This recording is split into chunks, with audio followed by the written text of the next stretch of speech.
The wind in Wyoming did not simply blow. It clawed across the empty land like it meant to peel the skin from bone. It rattled telegraph wires into a lonely song and shoved dust along the wooden platform where Elias Thorne stood waiting for a woman he had never met and a life he did not know how to live. He was 26 years old, tall and wide in the shoulders from hauling timber and breaking wild calves, yet he held his hat in both hands like a shield. His fingers were rough and scarred, the kind that could raise a barn in a week, but they shook as he stared down the long stretch of iron rails cutting through the prairie. Behind him, the town of Blackwood crouched low against the sky. Crooked false front buildings leaned into the wind. Two men sat on the porch of the general store, boots hooked over the railing, and watching him with open amusement. Jeb Carter was one of them, thick-necked and loud, a man who had made sport of Elias since boyhood. Elias did not turn around. He knew what they were thinking. Poor Elias. Too soft to court a girl proper. Had to buy one from a catalog. He swallowed and kept his eyes on the horizon. He had not ordered a bride because he wanted one. He had done it because the silence in his half-built cabin felt louder every night. Because a man alone on the frontier faded into a ghost long before he was buried. And because walking into the brothel at the edge of town made his stomach twist in shame he could not name. Ink and paper felt safer than courage. A low rumble vibrated through the planks beneath his boots. Smoke smeared the far edge of the land. The train was coming. Elias wiped his palms on his trousers and fought the urge to run. The locomotive thundered in and screeched to a stop, steam rolling across the platform in choking white clouds. Passengers poured out. Homesteaders, salesmen, miners with hollow eyes. Then she stepped down from the second car. She carried a small, battered trunk in one hand and a worn Bible in the other. Her gray wool dress was patched neat at the hem. Her bonnet hid her face until she lifted her chin to scan the crowd. Clara Vance was not soft. She was thin and sharp-edged, skin pale like it had not seen sun in years.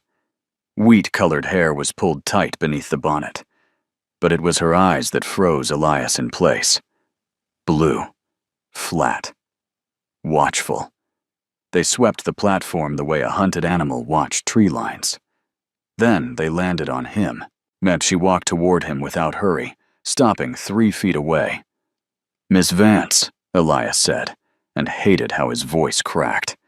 "Yes, I am Elias Thorne." "Clara."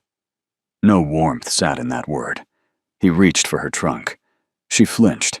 Her hand snapped out and caught his wrist for 1 second before she yanked back, clutching her own chest. "I can manage my things." Heat flooded his face. "I only meant to help." She studied him. Really studied him. Like she expected anger to follow. It did not. Only panic. Confusion flickered across her face. She nodded once. "Very well." The trunk was heartbreakingly light. They walked through town in silence while heads turned and whispers followed. A churchwoman sniffed loud as they passed. Jeb called out from the saloon porch. "Package arrive in one piece, Eli." Elias froze. Just before he could speak, Clara stopped and turned. She did not glare. She only looked at Jeb with bored, empty eyes, the kind that said she had heard worse.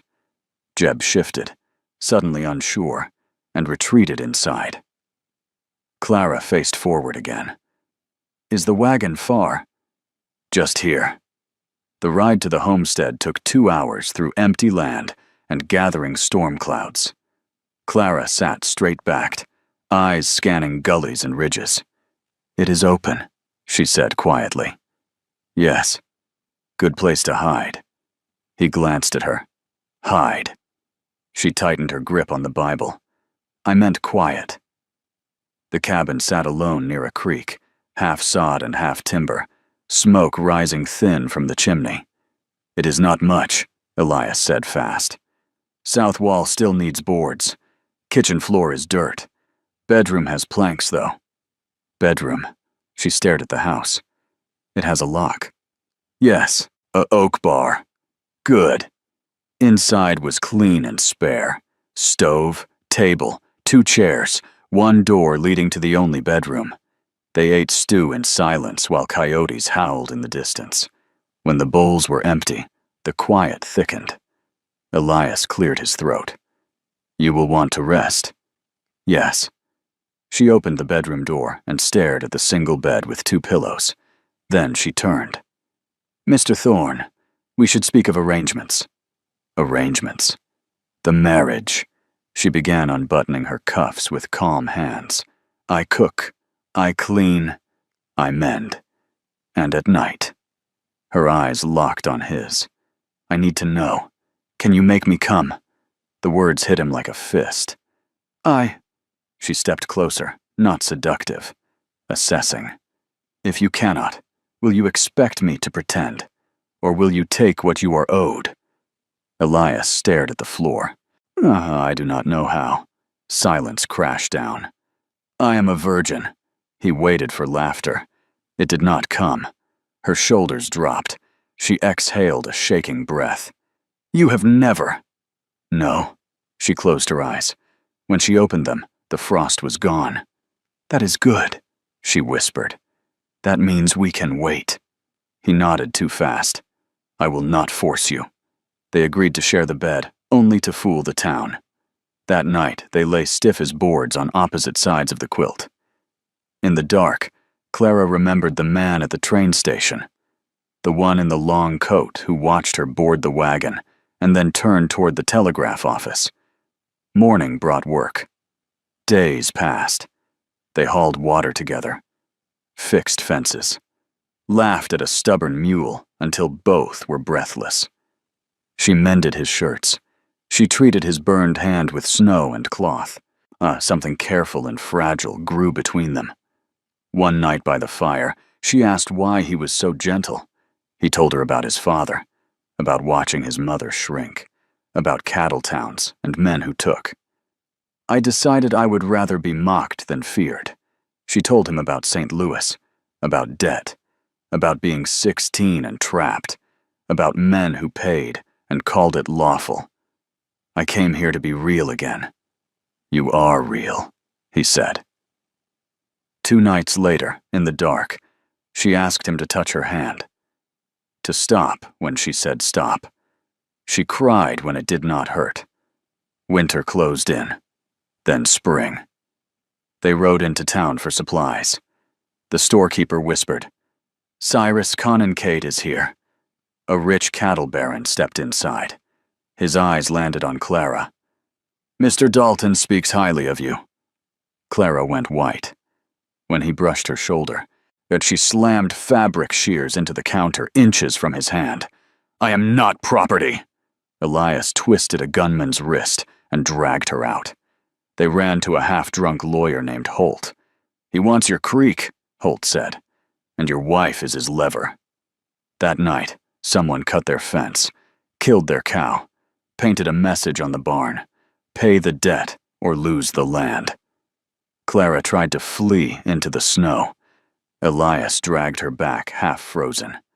I need you, he sobbed. Morning came hard and cold. We go to Cheyenne, Elias said. Federal court. They packed light and rode south into the mountains. On the 3rd day, riders appeared behind them.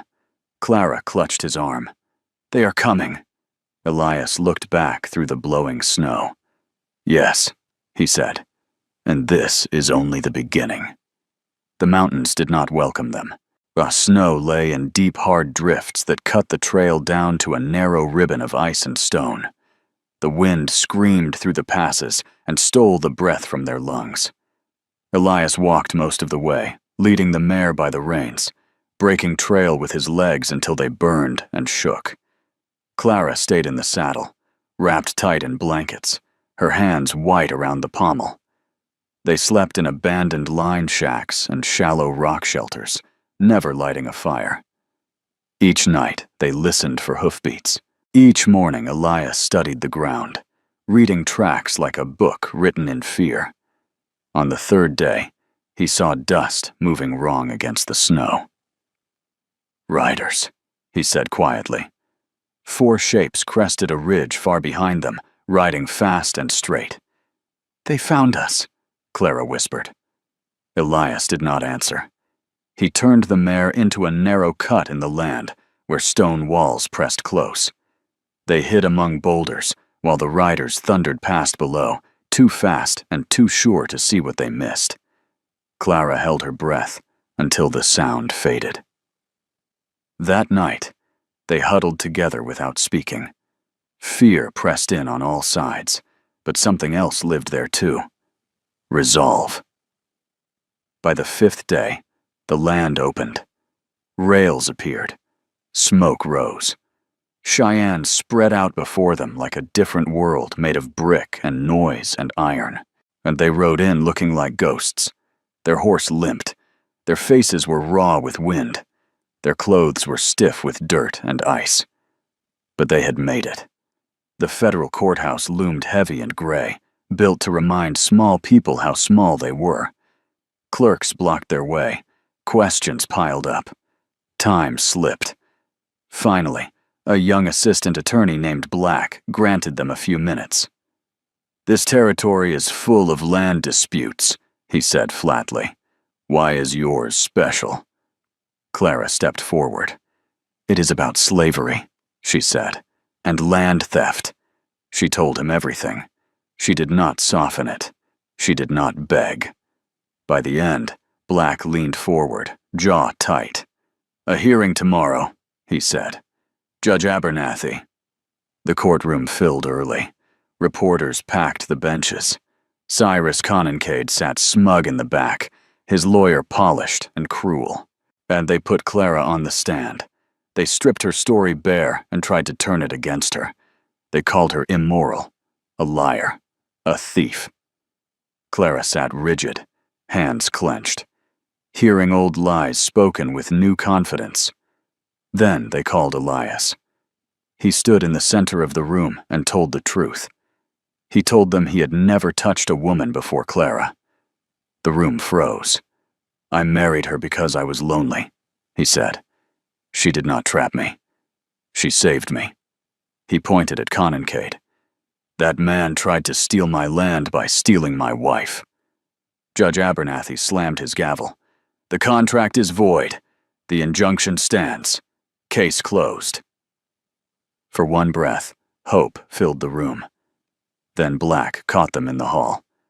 "Do not celebrate. Paper burns." They left Cheyenne at once. 2 days out, the riders came again. They hid. They pushed. And they reached the valley at dawn. Men were already on their land. Corrals rising. Cattle moving. Guns visible. Cyrus Conincade sat on Elias's porch like he owned it. "He ignored the order," Clara said. Elias checked his rifle. Then a wagon wheels creaked behind them. Thaddeus Holt rolled up coughing and smiling, followed by townsfolk carrying fear and shotguns. "A marshal is coming," Holt said. 2 days. They rode down together. Words flew. Guns followed. Shots cracked the morning open. Holt stood waving the injunction. A bullet cut him down. Something inside Elias went still. He walked through gunfire. Sheriff Grady stepped aside. Elias reached the porch. He disarmed Conincade and pressed him into the boards. "No," Elias said, when Clara screamed for blood. "I choose to protect." The train whistle cut the air. A federal marshal's crested the ridge. It was over. Spring came slow. They buried Holt under a cottonwood. Conincade went to prison. The trafficking ring broke apart. The land healed. One evening, Clara asked, "Do you think danger will come again?" "Yes," Elias said, "but not alone." They sat together watching the sun sink, 2 broken people who stood their ground. And this time, the land did not take them. It held them. Spring did not arrive all at once. It crept in slowly, like it was unsure whether it was welcome. Snow pulled back from the edges of the creek first, revealing dark, moving water. Then, small green shoots pushed through blackened ground where the hay shed had burned. The land looked wounded, but alive. Elias and Clara rebuilt one board at a time. They worked without hurry, but without fear pushing them forward anymore. Neighbors came in small numbers at first, awkward and unsure. Henderson brought flour and nails. Smith showed up with lumber cut square and true. No one apologized out loud, but they stayed longer than needed and worked harder than required. The silence that once crushed Elias now felt full. One morning, Clara stood by the creek washing clothes. The water was cold and fast, but she smiled as she worked. Elias watched her from the bank, leaning on his shovel. He realized something then that stopped him cold. She moved like someone who expected to live, not to survive. To live. That night, they sat on the porch, wrapped in blankets while frogs called from the reeds. The sky was wide and full of stars. "Elias," Clara said softly, do you ever think about who we were when we met?" "All the time," he answered. "I thought you were weak." He smiled. "I was." She shook her head. "No, you were untrained. There is a difference." He looked at her then, really looked at her. The sharp edges were still there, but they were not armor anymore. They were just part of her shape. "I was afraid," she continued. "I thought strength meant control, that the one who hurt less won. And now," he asked, "now I know strength is choosing not to hurt when you could." They sat quietly. That night, when they went to bed, there was no line between sides of the mattress anymore, no careful space measured by fear. Elias kissed her slowly, checking her breath, her hands, the way her body answered. When she guided him, he followed. When she stopped him, he stopped. Or there was no taking, only giving, only listening. Later, wrapped together, Clara rested her head on his chest and listened to his heartbeat. "I stayed," she whispered. "I did not disappear." "You never will," he said. "Not here." Summer came with heat and dust and long days. The new barn rose stronger than the old one. The creek ran steady. Elias planted more than he ever had before, trusting the land to answer. The town changed too. People spoke Elias's name differently now. Not softly, not with laughter. With respect. The churchwomen still kept their distance, but no one turned their back on Clara anymore. Children waved. Men tipped their hats. Jeb Carter crossed the street when he saw them coming. One afternoon, a stranger rode in from the south. He stopped at the fence line and called out politely, "I'm looking for Elias Thorne." Elias stepped forward, hand loose at his side, calm. "Yes." The man removed his hat. "I rode with the marshals. They said to tell you this land is clear. No claims. No shadows left." Clara felt something loosen inside her that she had not known was still tight. Clear. That night, she slept without dreams for the first time in years. Autumn painted the valley gold. They harvested together, laughing when the mule refused to cooperate, and cursing together when the wind took more than it gave. The land tested them, but it no longer threatened them. One evening, Elias came inside carrying a small carved box. "I made something," he said, suddenly shy. Inside lay a simple ring, shaped from hammered silver, imperfect and strong. "I know we already said the words," he said, "but I wanted you to have something chosen, not assigned." Clara closed the box slowly. "No one has ever chosen me," she said. "I do," he answered. They married again that night in front of the fire. No witnesses, no papers, just truth. Winter returned, but it was different now. The cold stayed outside the walls. Inside was warmth and work and shared silence. One night, as snow fell thick and quiet, Clara asked him a question. "Elias, if we had met any other way, do you think we would have found each other?" He thought for a long time. "No," he said honestly. "We needed to be broken first. Otherwise, we would not have known how to be gentle." She nodded. Outside, the wind pressed against the cabin and failed to enter.